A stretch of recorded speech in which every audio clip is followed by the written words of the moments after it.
Hey folks, welcome into the Thinking Crypto podcast, your home for cryptocurrency news and interviews. I'm your host, Tony Edward. On your way in, please hit that subscribe button as well as a thumbs up button and leave a comment below. If you're listening on a podcast platform such as Spotify or Apple, please be sure to follow and leave a 5-star rating. Well, folks, we got lots of news to talk about, and some not so good news with the Clarity Act, but incredible adoption news with institutions getting involved with crypto, including BlackRock, BNY Mellon, and a bunch more. Let's start with the Clarity Act. So, folks, it's bad news after bad news with the Clarity Act. And, we've been talking about it since late last week that things were not looking good with the timeline getting short and the ethics negotiations kind of stalling. So here's where we stand. The White House has still not responded on the bipartisan ethics language that was sent over to them last Friday. So that's not good. It means we can't even get anything going in the Senate. And the Democrats are using this to their advantage. So Punchbowl News is reporting there is a clear consensus among Senate Democrats right now that without movement on ethics, illicit finance, and stablecoin yield, a cloture vote this week on the Clarity Act will fail. Democrats won't be moved by crypto cash at this point. So the Democrats are saying, no ethics. We're not, oh, well, that's it. It's over, right? And the cloture vote is essentially that initial vote. So it's not even the final vote. So we can't even get the initial vote, guys. So this really sucks. It's a bad sign. Look, we got a few more days and maybe they can turn it around to get some sort of win here, but it is not looking good. And what's mentioned here is that the Democrats are not budging, so the crypto lobby is not affecting them. Why? It's what we were talking about for months. The banking lobby is coming in hard. Jamie Dimon, JP Morgan coming in with that stablecoin yield situation, sending the checks out, right? You see Elizabeth Warren going ham. She's getting those big fat checks. We know how it works. So this is not good for crypto. And look, the midterms are coming up later this year. Certainly crypto will be spending. But if the bank lobby is also spending, boy, it's going to be really nasty. Now, some other updates. Senator Lummis responds to this report about the Democrats backing off and warns Democrats not to kill the Clarity Act by voting against cloture this week. Brendan Patterson said earlier today, I asked Lummis directly if failure to reach cloture on Clarity would kill the bill. She says, yeah, it will. So if they don't even do this one simple thing, right? And this is just one of the hurdles. That's it. And I don't know even if come September, when everybody's back in office, if they're able to get this going again, because it's going to be midterm election season. Again, the banking lobby is fighting hard and it's not looking good, folks. So this is a tough one. And the banks and the Democrats are fighting on multiple fronts. So we know the banks are banking the Democrats, right? So here, a conservative Wall Street Journal editorial board just published a piece beating up the Clarity Act, writing that the crypto market structure bill needs changes to reduce risk to the financial system. This is, of course, a paid piece by Jamie Dimon, right? So we know where this is coming from. So they're fighting hard, guys. They are fighting tooth and nail. And look at this. Elizabeth Warren is going after Trump's meme coin. CNN is reporting that Elizabeth Warren urged the SEC to probe into Trump's meme coin over possible fraud.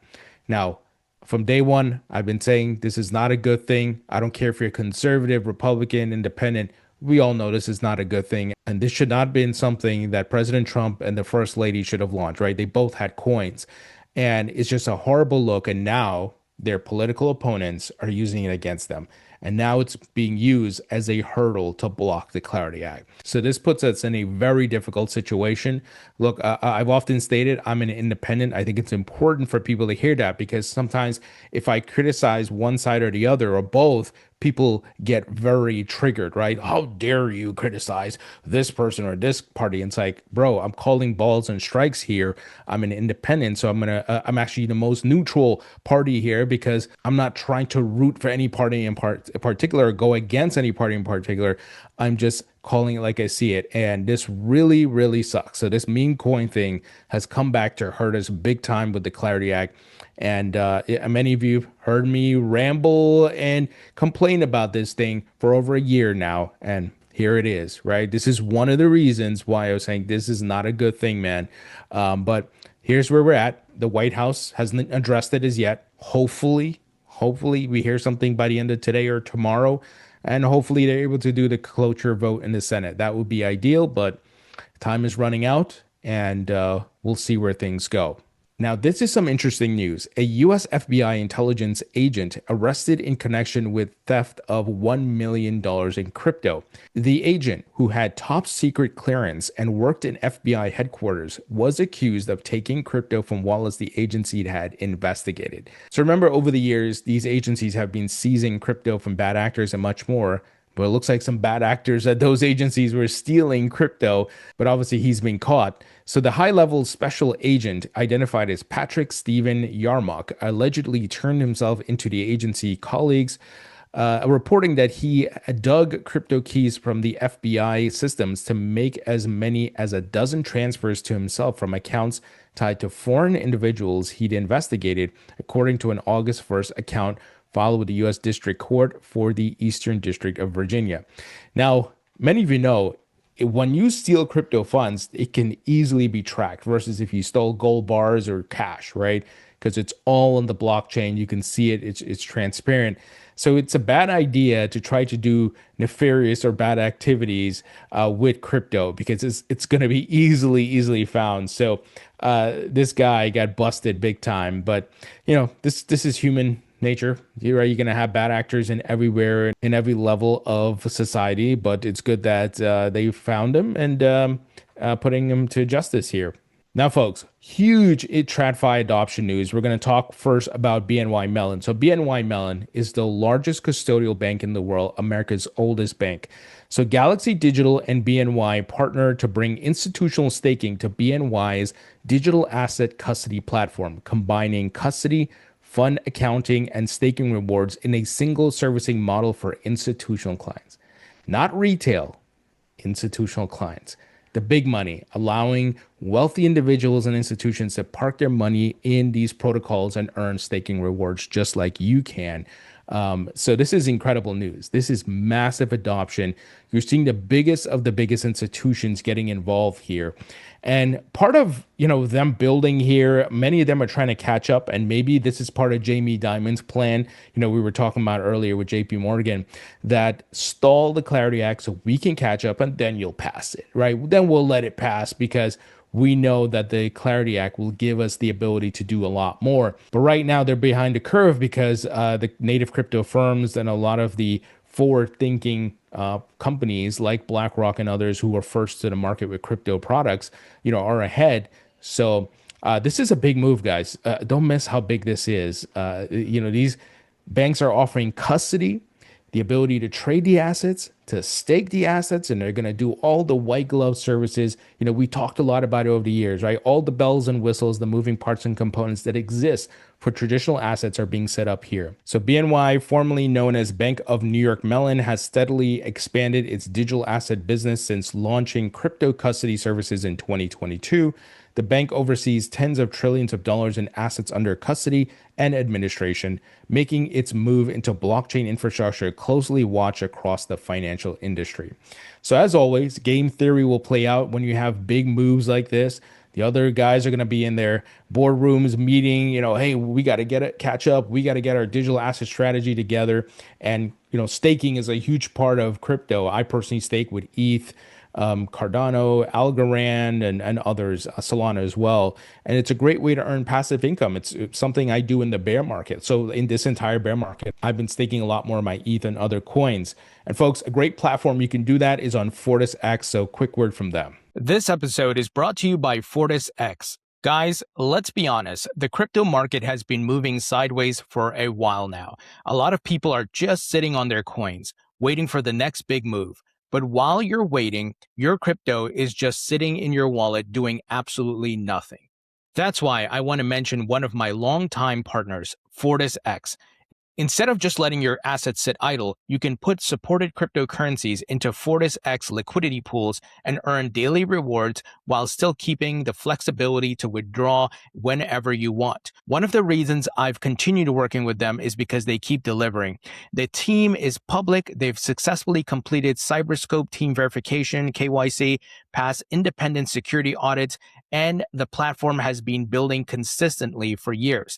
They've focused on long-term growth, transparency, and security rather than hype. In a market like this, it makes far more sense to have your crypto working for you instead of letting it sit idle in your wallet. I've worked with FortisX for a long time, and if you're planning to hold your crypto anyway, I genuinely think it's one of the smartest ways to put those assets to work. And folks, I know security is very important to all of us as we hold our crypto assets, and they are fully audited by CertiK, and they are SEC registered and much more. So you got to check out FortisX. Go to fortisx.fi/x/thinkingcrypto. Link will be in the description. All right, moving ahead. Blackrock has launched two tokenized money market funds, BSTBL on Ethereum and BRSRV across multiple blockchains, both designed to qualify as eligible reserve assets for Genius Act compliant stablecoin issuers. BlackRock is not playing around. Remember, they were the first of the Wall Street firms to launch a tokenized money market fund, and they are expanding. So they're doubling down. And notice the blockchain they're building on ETH. So this is why I hold ETH in my portfolio. I'm diversified, of course. So these are the things you want to pay attention to. It's incredible. The world's wealthiest asset manager continues to innovate and build despite the bear market, despite the Clarity Act drama. They are doubling down, guys. So BlackRock is offering on-chain shares of BlackRock Select Treasury-based liquidity fund, BSTBL, a tokenized share class on Ethereum for an existing BlackRock money market fund.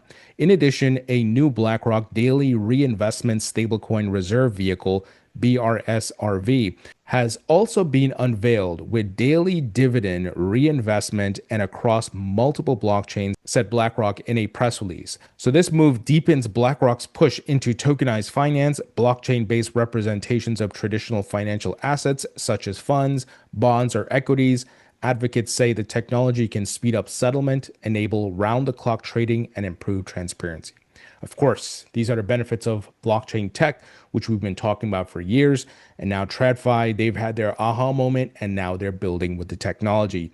So this is why, relative to other asset classes and technology adoption, we are still very early, and it's still an incredible time, especially in the bear market, to accumulate, position yourself, and of course, have that macro view, have that 2 to 3 year outlook, possibly longer, right? So just understand what's happening here, and there's going to be ebbs and flows and volatility in the market, yes, but when you always, when you zoom out, when in doubt, zoom out, you see there's a clear uptrend in the adoption as well as the prices. So huge news here. And I mean, just look at what's happening, right? With the backdrop of the Clarity Act nonsense and the market being down, we are possibly near the bottom. And these guys are building like crazy, right? BNY Mellon, Blackrock, and much more.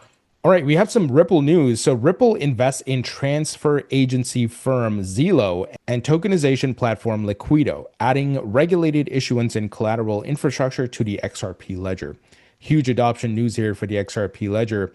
They said here, deepening our push into capital markets, we are investing in ZILO and Licuido to add regulated transfer agency, issuance, and collateral mobility to our capital markets infrastructure built on the XRPL. This comes on the heels of Aviva Investors tokenizing its US dollar liquidity fund on the XRPL last week, a clear signal that institutions are ready to move. Huge news. The XRP Ledger getting adoption. A lot of haters are crying right now. And I say that because there's been so much FUD around the XRP Ledger and Ripple for a long time, but they continue to see a lot of building on the XRP Ledger. Even more XRP Ledger news here. XRP holders can now borrow RLUSD, Ripple stablecoin, against their coins on Ethereum without selling via the Flare Network's wrapped FXRP, accepted as collateral on Morpho Blue. So the ecosystem being built here to do a lot more with your XRP, borrowing, lending, and much more. Now we have some big news from Western Union, one of the world's oldest and largest money transfer companies. They have launched what's called a stable card, a RAIN-powered Visa card for holding and spending dollar-backed stablecoins. Now, if you recall, I interviewed the head of crypto at Western Union months ago. We talked about the launch of their stablecoin on Solana called USDPT. And I hope to have him back on to talk about this. His name is Malcolm Clark. But Again, guys, I mean, look at the building that's happening, right? You got the banks, the payment companies, the stock exchanges, and more all getting involved, building with this technology in one fashion or the other. So don't let the price blind you, to make you feel like, oh, it's over for crypto. It's never coming back. Oh, no, the prices are down. Clarity Act's not passed. No, no, these guys are building. The Clarity Act will eventually pass, right? It sucks that it's not moving right now because, politics, but eventually we'll get there. But the building, these guys are not stopping. You think they're sitting up worried about the Clarity Act? Nope. Moving ahead, Samsung is poised to become a dominant stablecoin distributor, analysts say. So you got tech giants even getting involved with stablecoins and blockchain tech. So Samsung's recent announcement that it is adding stablecoin support to 800 million new smartphones could position the tech giant to become a major stablecoin distributor, experts told CoinDesk.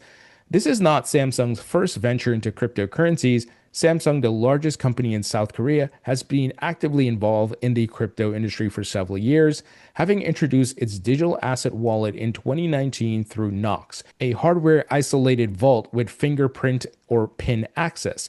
The wallet allows users to store and manage crypto, including Bitcoin, Ether, and Tron, and supports connecting external hard drive wallets like Ledger Nano S and Nano X directly to a Galaxy device. Samsung is now arguing that it can make payments easier using a type of cryptocurrency with consistent value.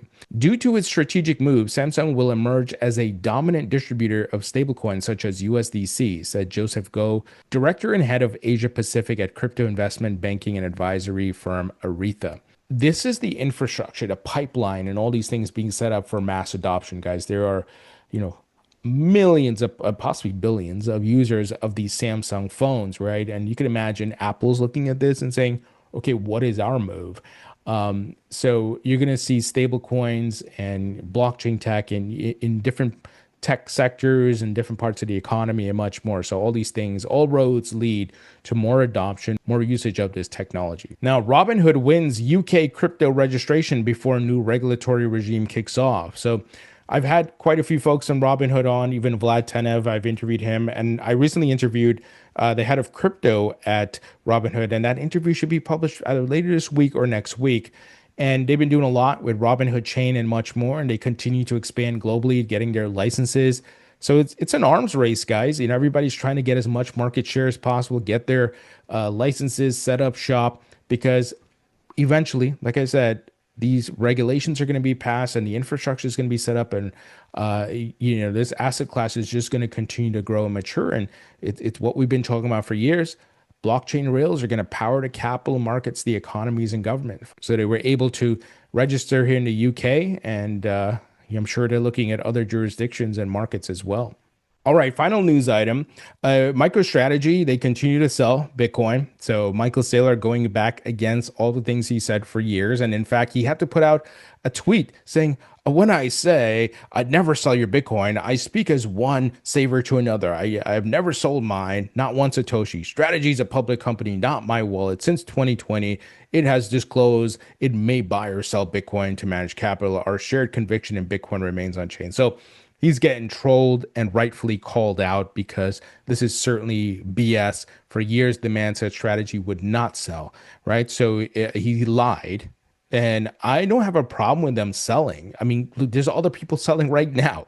The point is the lying, right? We can't trust this person, and he's the face of Bitcoin. I don't know why Bitcoiners made this man the face of Bitcoin. It's pathetic.